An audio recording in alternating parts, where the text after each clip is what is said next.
Hello, my name is Chad Hart. I'm an extension economist with Iowa State University. And on August 12th, USDA released a couple of big reports updating us on how our crop conditions are moving as we go through the growing season. It also gave us an update on demand for our crops. So let's look at what they found when they did these surveys looking at our crop possibilities out there. So when we're starting here in August, there were a couple of things going on here. One, we knew that the drought was having an impact, and that was one of the biggest questions going into these August reports was how much would we see the drought truly impact our crop production out there? Not only in terms of yield, but also in terms of looking at acreage decisions here. One of the things that USDA was having to do was resurvey some of the planted area up in North and South Dakota, along with Minnesota, because of the wet conditions they've had actually up there over the course of this spring. What they basically found was, let's call it a mixed bag of news for us. They found some confirming news that, we did see slightly fewer plantings for corn and soybeans across that three-state area. So that pulled down national area just a little bit.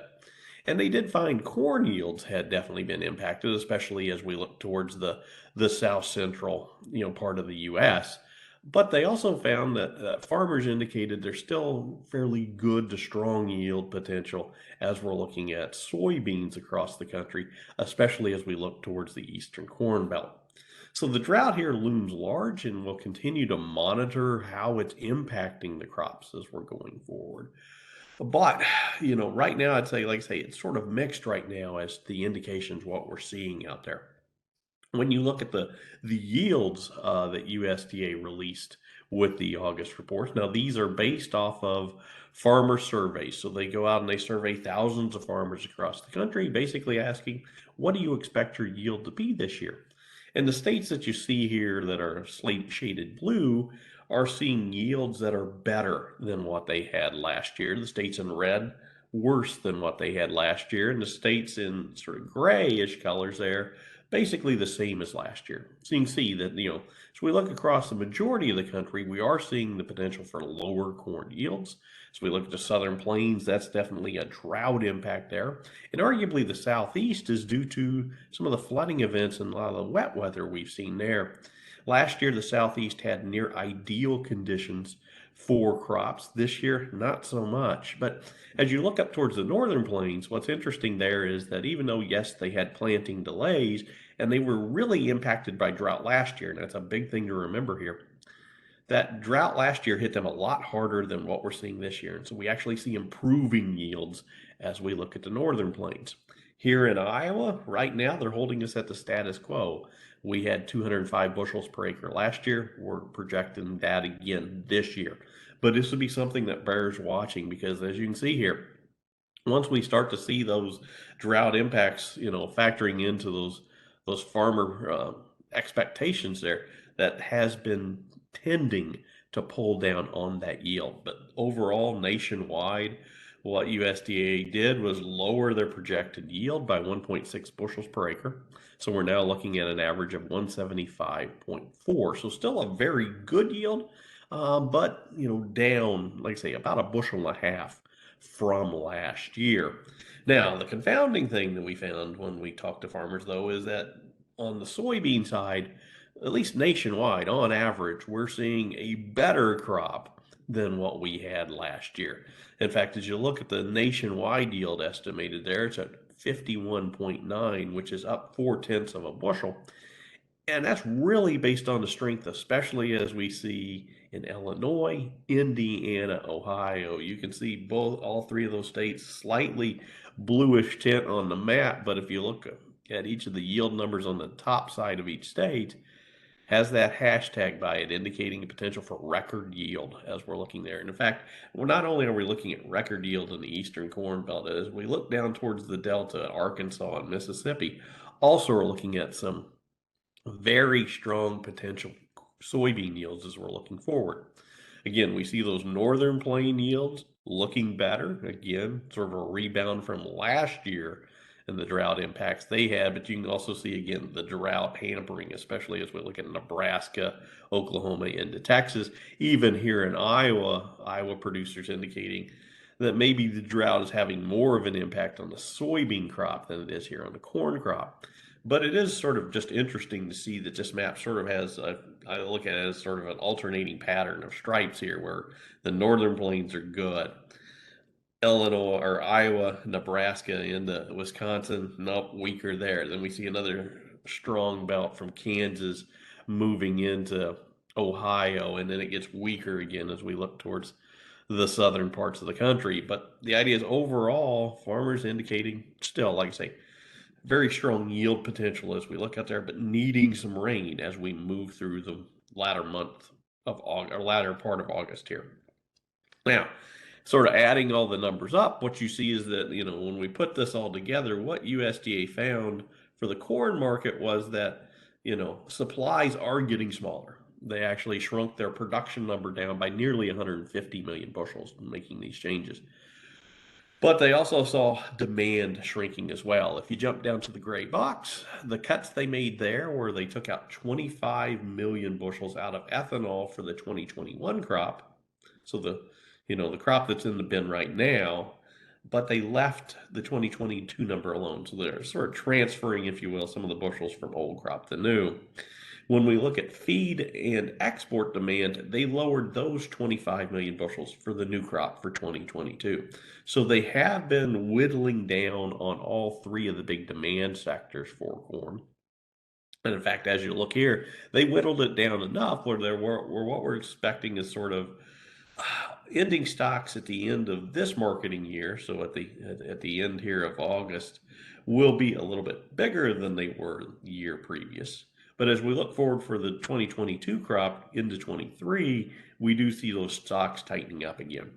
And given all these adjustments, USDA held their season average price estimates the same across the board from where they were at in July. So we're still looking at 595 as that average for the 2021 crop and 665 as we look out for the new crop 2022.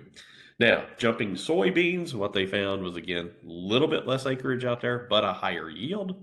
That actually added about 26 million bushels to the total there. So we're well north of 4.5 billion bushels for the soybean crop.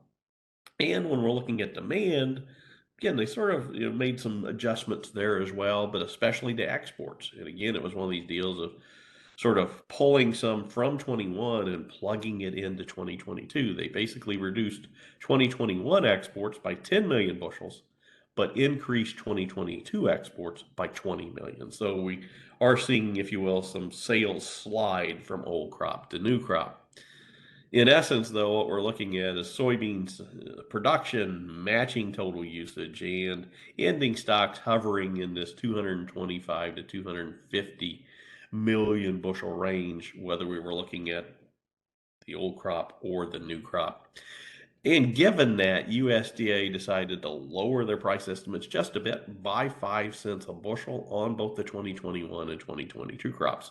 So now we're down to $13.30 for old crop and $14.35 as we look for new crops. So tightening it down just a wee bit as we look out there. Now, as we look at the global situation, the interesting thing is here is that we did see some additional cuts as we look at global corn production, but we also did see an increase of what's coming out in the Black Sea region.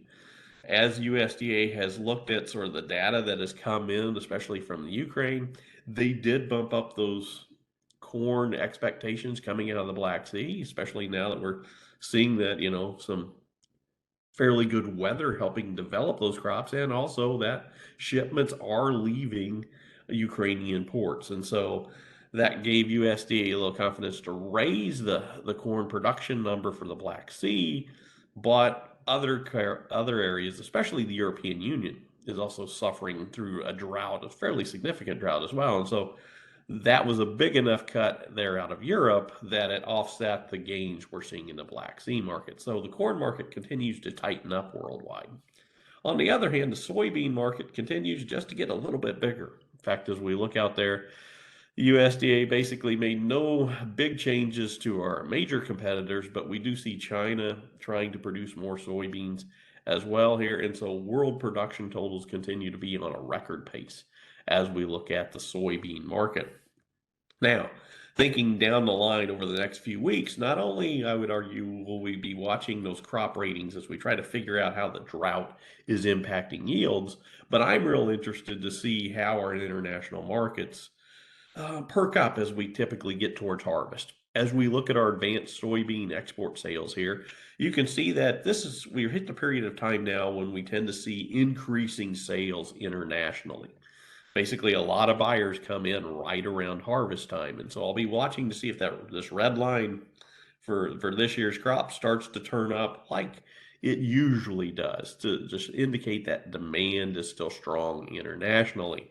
And I'll be looking for that not only for soybeans but also for corn, because corn has fallen behind in terms of those average amounts of sales that we've tended to see in past years. In fact, we're well below our 5-year average now in terms of those sales. So there are concerns that international demand may be slowing down. And I would say in the corn market, I think we've seen some evidence of that.